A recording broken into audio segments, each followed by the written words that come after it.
menamai anaknya Yabes dengan arti kesakitan. Nah, Yabes tidak sehebat Daud, saudara-saudara. Yabes tidak sehebat Musa dan orang Kristen mula-mula dan kisah-kisah para rasul. Yabes mungkin, saudara-saudara, hanya seorang biasa yang masuk dalam silsilah keturunan Yakub, saudara-saudara, keturunan Yehuda. Saudara-saudara yang kekasih dalam Tuhan kita Yesus Kristus, kalau mungkin orang baca dalam 1 Tawarik 4 ini, mungkin ayat ini membosankan. Amin. Saudara-saudara, saya punya buku itu dari cinta saya mula-mula waktu saya melayani Tuhan, waktu saya mulai dekat dengan Tuhan di Jakarta sekitar tahun 1998. Saya pernah beli buku yang kecil itu, saudara. Bukunya kecil, saudara-saudara, tentang doa Yabes. Dan belum ada tuh lagu sekarang, doa Yabes. Itu sudah menjadi doa saya. Amin. Haleluya. Itu sudah menjadi doa saya. Waktu itu saya berpikir, Yabes berdoa. Itu mungkin saat itu kalau saya cari di Alkitab, cari di Google, tidak ada, tidak terdapat berapa tahun Yabes berdoa dan Tuhan mengabulkan. Tapi saya tahu yakin dan percaya Tuhan mengabulkan doa Yabes, seperti mungkin saat itu Yabes sudah dewasa, saudara-saudara. Yabes sudah dewasa, Tuhan mengabulkan doanya. Nah, saudara-saudara, bayangkan menyandang nama kesakitan, menjalani hari-hari dalam kehidupannya, sehingga dia berdoa seperti ini. Dan doa ini ada dalam kebenaran, agar jemaat dikuatkan lewat doa Yabes, sehingga itu menjadi doa, menjadi pujian saat ini, saudara-saudara. Saudara-saudara yang kekasih dalam Tuhan kita Yesus Kristus, apa pesan yang luar biasa dari pembacaan kita ini, saudara-saudara? Pesan yang luar biasa yang pertama, saudara, Yabes berseru kepada Tuhan. Dia tidak pernah menyerah. Amin. Yabes berseru kepada Tuhan, dia tidak pernah menyerah, menjalani kehidupannya dengan menyandang nama, dengan arti kesakitan. Siapa di sini yang ada anak, akan memberi nama diberi nama kesakitan? Tentunya ada sekarang, saudara-saudara. Selalu mencari nabi-nabi yang baik untuk diberikan nama, saudara-saudara. Sampai saya cari-cari arti nama dan saya tanya sama orang tuanya, kenapa diberi nama Yosefin? Dan orang tua saya cerita, tapi waktu nama baptis saya, nama saya adalah Ruth, saudara-saudara. Saudara-saudara yang kekasih dalam Tuhan kita Yesus Kristus, Yabes berseru kepada Tuhan. Yabes tidak pernah menyerah. Alkitab mengatakan bahwa Yabes disebut sebagai keturunan dari Yehuda, saudara-saudara. Nah, arti nama Yabes memiliki arti yang tidak baik. Bukan arti yang baik, saudara-saudara. Karena nama Yabes berarti sakit, itu membawa kemalangan dan kesusahan. Namun pada akhirnya, saudara-saudara, hidup Yabes dan nama Yabes terdaftar sebagai orang yang dimuliakan Tuhan. Karena apa, saudara-saudara? Yabes tidak pernah menyerah. Dia mengucapkan doa, Tuhan kiranya memberkati aku berlimpah-limpah. Ini adalah suatu ungkapan yang tidak pernah menyerah. Dalam keadaan sakit, arti sakit, dia bilang, Tuhan kiranya Engkau memberkati aku melimpah-limpah. Dan ini menjadi doa saya semenjak saya aktif, waktu itu masih menjadi salah satu staf di perusahaan Garuda Food yang ada di Bekasi, saudara-saudara. Saya aktif dalam persekutuan doa di sana. Sampai saya membeli buku kecil itu. Saya kata, buku ini luar biasa. Saya beli, saudara-saudara, dan saya baca. Selama tahun 1998, 99. Saya aktif dalam suatu persekutuan di Jakarta, saudara-saudara. Saya rindu setiap waktu saya ada dalam persekutuan dengan Tuhan. Jadi anak-anak muda di tempat ini, orang-orang tua muda yang masih bekerja, tetap semangat melayani Tuhan. Semangat saya melayani Tuhan di Jakarta itu berapi-api. Naik bus, turun bus, loncat bus kiri kanan. Lawan preman di saat saya berjalan. Kalau saya keluar pulang ibadah sendiri ketemu preman, saya melawan preman. Bahkan ada satu preman saya pulang dari gereja. Ada satu preman di mobil, saudara-saudara, coba mencopet barang di samping. Ada lorong, kemudian di samping itu ada orang duduk, ada tas, dia cuma kasih dia. Preman yang di belakang itu mencoba untuk menjambret. Di tangan marah, saudara-saudara, dari bawah kolong tempat duduk. Saya yang ribut. Pokoknya setiap dia bergerak, saya begitu. Sampai dia pemuka dan dahaga Pak kita sama yang dia mau makan Pak kita. Mari kita nyata kolera apa? Di mobil ada banyak orang dan ada Tuhan Yesus yang bersama dengan kita. Bahkan sampai orang itu turun, saya bilang puji Tuhan. Tas yang orang itu lepas tidak diambil. Saudara-saudara, saya begitu di Jakarta itu melawan pencopet. Saya pernah, saudara-saudara, itu saya ingat sekali. Pas ibadah kenaikan, saudara-saudara. Karena libur, saudara-saudara, saya pergi berjalan di proyek Senen. Kemudian itu baru gajian, saudara-saudara, baru gajian. Waktu saya berjalan, memang kalau anak Tuhan, Tuhan selalu melindungi. Waktu saya melangkah, saudara-saudara, saya merasa tas saya ada yang hilang, saudara-saudara. Kan saya baru gajian, jadi dompet itu masuk dalam tas. Waktu tangan saya pergi ke tas, saya tidak buka, saudara-saudara, buka tas. Tapi saya tahu, Roh Kudus bilang itu dompet. Jadi waktu saya pegang tas saya, dan saya merasa itu dompet hilang, saya tidak buka tas, saya langsung balik belakang. Di proyek Senen itu, ramai sekali. Banyak penjual, tapi mata saya yang fokus pada satu orang. Yang balik belakang, di emperan-emperan di bawah-bawah tas. Dia balik belakang, saya langsung pergi dan menyambang penjamret itu. Waktu dia balik, saudara-saudara, memang dompet itu dia suruh pada celana. Kita dapat lihat, saudara-saudara. Kita ragu pada dia, bayangkan saudara-saudara. Kita ragu pada dia pun jangan anak pancuri tapi dompet apa? Pun dia langsung ambil. Kita mau menanam mesti cari kerja, jangan cuma cari-cari gampang. Pasti dia kasih dia tinggi. Orang banyak terkumpul di proyek Senen. Kenapa bu? Kenapa mbak? Saya bilang saya dijamret, penjamret itu sudah pergi. Dia bilang, untung mbak tidak ditusuk. Saudara tahu, di proyek Senen itu banyak sekali penjamret, banyak sekali anak-anak nakal preman, saudara-saudara, yang punya rombongan grup.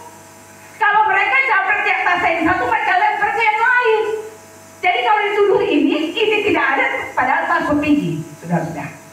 Jadi hati-hati, saudara-saudara. Tapi puji Tuhan, saya dalam Tuhan selalu lihat saya. Bahkan orang yang melihat saya itu takut kalau saya pulang malam. Tapi saya berani. Saya berteman dengan preman-preman Pangkalan.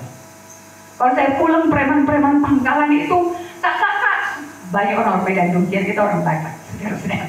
Jadi orang sangat hormat. Kak, mau pulang, orang cari ojek. Orang kata, kita cari ojek.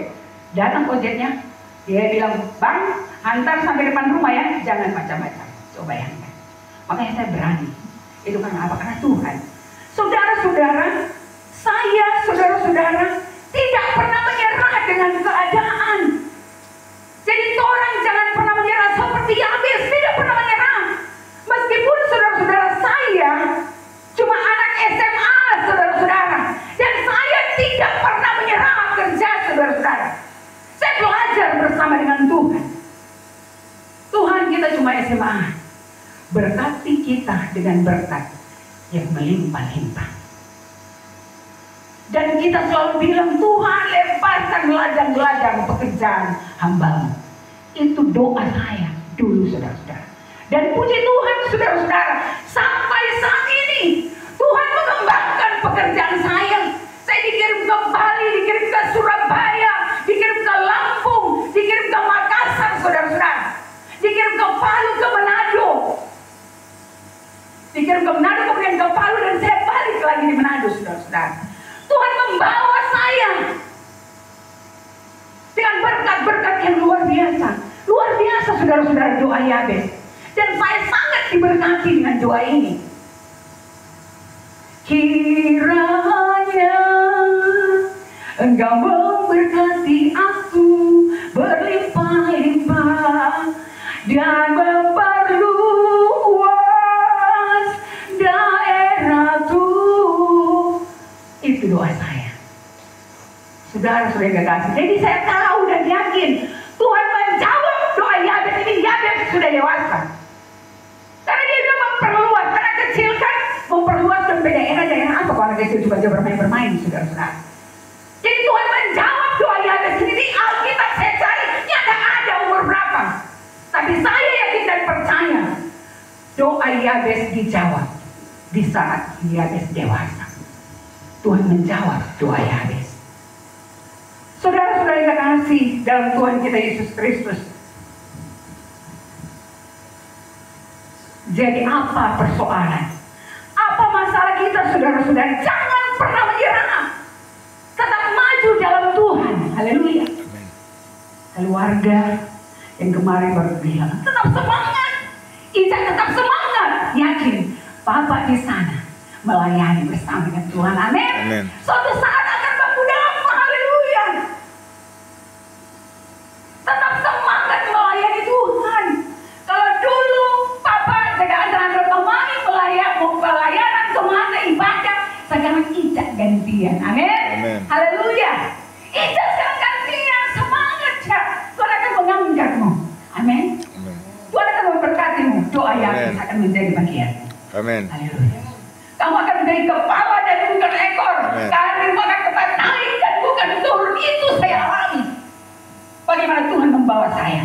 Ibu Mimin cuma SMA. Ica sarjana. Bapak saya sekolah di Mama kan sarjana. Dan saya roy dengan percaya. Apalagi sarjana cepat sekali menaik karir. Apalagi anak Tuhan. Amin. Haleluya. Saya cuma SMA. Kuliahnya nak selesai. Kuliahnya selesai cuma karena sibuk di pelayanan, saudara-saudara. Tuhan bilang, oh nggak ada begitu-begitu, Jo. Mau sibuk di pelayanan terkadang di kampus anak-anak sudah telepon. Kak, kalau perlu ibadah, kalau kakak belum datang, ya pulang, Jo. Pulang dari kampus. Akhirnya nyata terus, tapi puji Tuhan. Saya punya dosen yang luar biasa. Itu adalah Yesus. Amin. Saudara percaya? Mungkin saya pernah sharing saudara waktu-waktu kemarin. Saya kuliah itu saudara-saudara dalam mimpi. Saya bukan saya anak biologi SMA. Saya bukan IPS. Tapi saudara-saudara, saya bisa bikin laporan keuangan perusahaan besar. Saya menjadi manajer keuangan. Saya bisa bikin laporan keuangan dari perusahaan besar. Itu kenapa? Saya belajar bersama dengan Tuhan. Amin. Saudara tahu, jika saya sudah sulit untuk jurnal, Tuhan datang di mimpi. Bagaikan dosen. Saya satu mahasiswa yang ada di kampus. Cuma kita sendiri di ruangan. Tuhan jadi dosen dan ajar jurnal itu. Dan saya lakukan. Saudara-saudara, anak mahasiswa saya, sarjana. Lulusan apa kalau yang di Makassar itu? Universitas. Apa yang kayak di Makassar? Nah, dorang itu, tapi anak dua yang mampu jurnal. Dorang panggil bagi kita. Untuk jurnal itu waktu itu dorang jurnal tentang pajak penjualan dan pajak pembelian, saudara-saudara. Akhirnya malam itu saya tidur dan saya bermimpi. Besok pagi saya undang mereka. Kemudian saya buat jurnalnya. Coba lihat, ini habis, sisa ini dan ini. Betul ibu. Dora bilang betul ibu. Luar biasa. Saudara-saudara yang kasih dalam Tuhan kita Yesus Kristus. Jadi kita jangan pernah menyerah. Tetap semangat dalam Tuhan.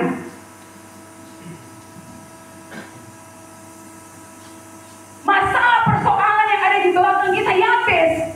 Istilah namanya kesakitan. Dia melupakan itu, saudara-saudara. Dia melupakan itu. Karena dia yakin dan percaya Tuhan akan memberkati dia. Dan Tuhan menjawab doanya. Rasul Paulus dalam Filipi Filipi 3 ayat 13b berkata, tetapi ini yang kulakukan, aku melupakan apa yang telah ada di belakangku dan mengarahkan diri kepada apa yang ada di hadapanku. Amin. Lupakan yang di belakang-belakang. Orang dalam Tuhan, lihat ke depan, melangkah bersama dengan Tuhan dan menyerahkan kehidupan kita dalam tangan Tuhan. Jangan pernah meninggalkan persekutuan kita dengan Tuhan. Nah, dalam persekutuan dengan Tuhan, jerih payah kita tidak sia-sia. Apa yang ada di belakang kita, kegagalan, kesukaran, atau mungkin penderitaan saudara-saudara, belajar untuk melupakan itu.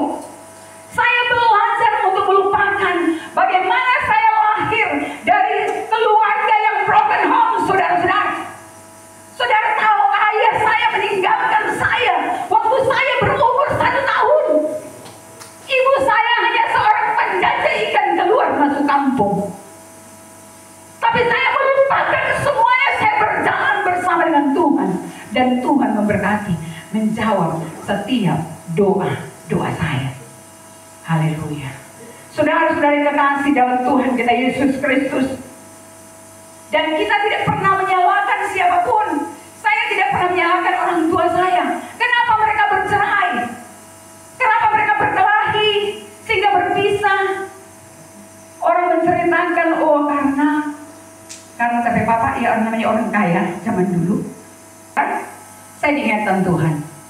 Terkadang persoalan dan masalah yang teralami, ada berkat Tuhan yang Tuhan siapkan agar orang keluar dari masalah itu. Amin. Amin. Itu saya alami. Tuhan mengingatkan saya untuk menyaksikan ini.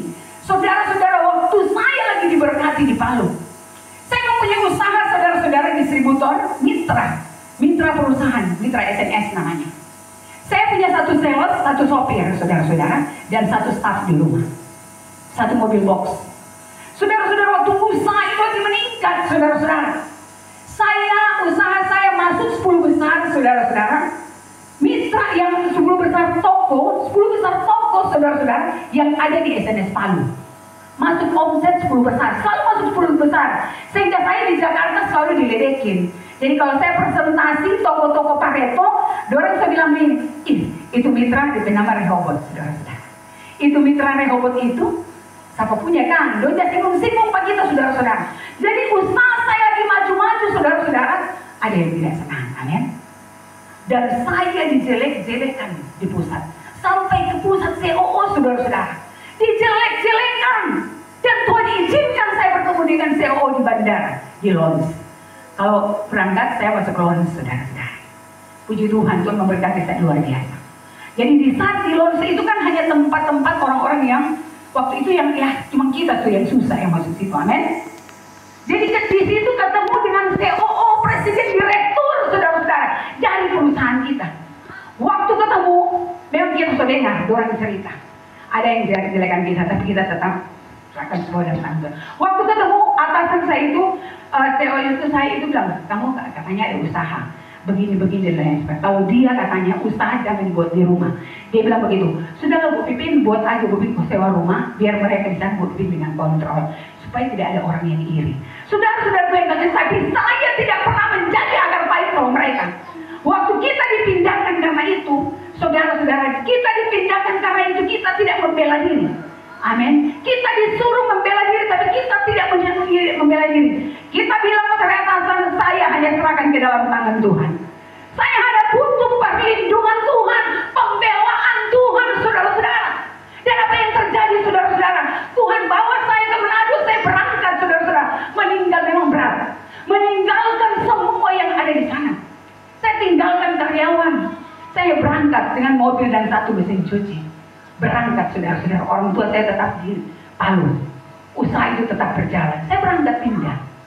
Kalau kita tidak pindah, saya tidak meraih apa yang ada saat ini. Ternyata setelah kita melihat, kita mengambil, Tuhan memberikan berkat rumah di GPI. Kita bilang, Tuhan, ternyata ini yang Tuhan mau. Haleluya, amin. Kalau kita nak pindah, mungkin kita berarti masih di Palu. Kita nak sampai sekarang, saudara-saudara. Karena terkadang masalah yang Tuhan izinkan terjadi, Tuhan mengingatkan bagi jemaat saat ini. Terkadang masalah dan persoalan yang Tuhan izinkan terjadi dalam kehidupan kita, agar kita pindah untuk menikmati siapkan. Amin. Amin. Jadi kita tidak sampai saat ini tidak pernah menyalahkan orang yang sentimen. Kita tahu orang yang cerita ke kita. Kita tahu atasan saya yang bilang. Tapi saya hanya berdoa bagi mereka. Amin. Memang mereka iri. Orang kalau di luar Tuhan, kalau melihat anak-anak Tuhan diberkati, dorang iri. Amin. Dorang iri, saudara-saudara. Bayangkan dorang cerita sampai ke presiden direktur bagaimana saya kerja. Tapi saya kerja semuanya untuk Tuhan, itu moto saya. Apa yang saya perbuat, semuanya untuk Tuhan. Amin. Dan Tuhan mengangkat saya. Saudara-saudara yang terkasih dalam Tuhan kita Yesus Kristus, firman Tuhan ini selama saudara-saudara menjadi doa saya, menjadi doa Yabes. Sebelum mungkin sekarang lagi rame-rame pujian yang doa Yabes, belum ada pujian doa Yabes ini, itu sudah menjadi doa saya, saudara-saudara. Karena profil Yabes yang luar biasa, berdoa sungguh-sungguh. Ayatnya yang ke-10, Yabes berseru kepada Allah Israel, katanya, kiranya Engkau memberkati aku berlimpah-limpah dan memperluas daerahku, dan kiranya tanganmu menyertai aku dan melindungi aku daripada malapetaka, sehingga kesakitan tidak menimpa aku. Dan apa, saudara-saudara? Doa Yabes sungguh-sungguh kepada Allah, dan yang terakhir, dan Allah mengabulkan permintaannya itu. Jadi kalau kita berdoa sungguh-sungguh kepada Tuhan, jangan egois.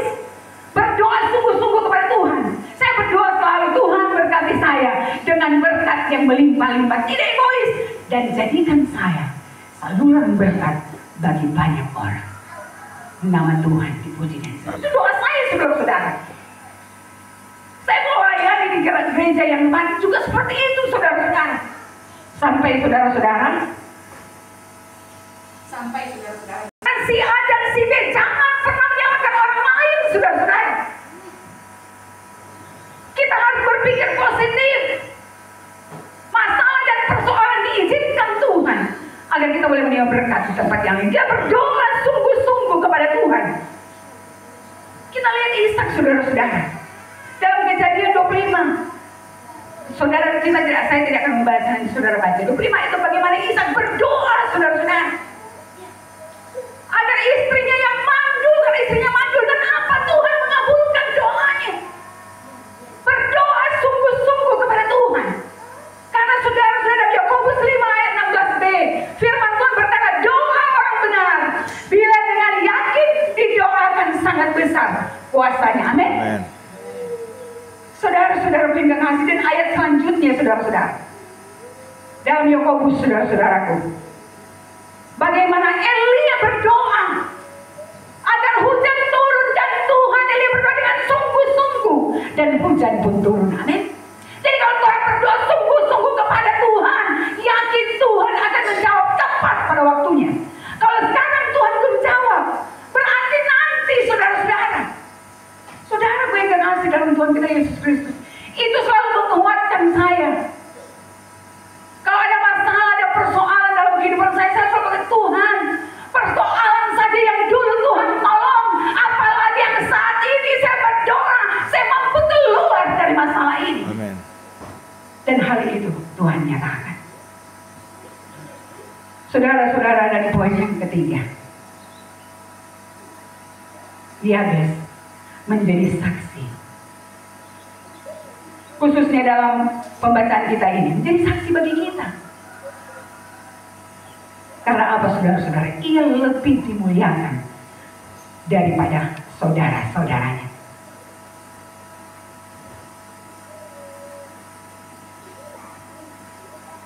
Ayat yang ke-9 berkata, Yabes lebih dimuliakan daripada saudara-saudaranya. Saudara-saudaraku yang terkasih dalam Tuhan kita Yesus Kristus, berbicara mulia itu berarti bobot orang itu baik. Amin. Mau dimuliakan berarti bobot orang itu baik, saudara-saudara. Luhur, agung, itu berbicara tentang kemuliaan. Kehormatan, orang itu terhormat, punya nama baik yang luar biasa.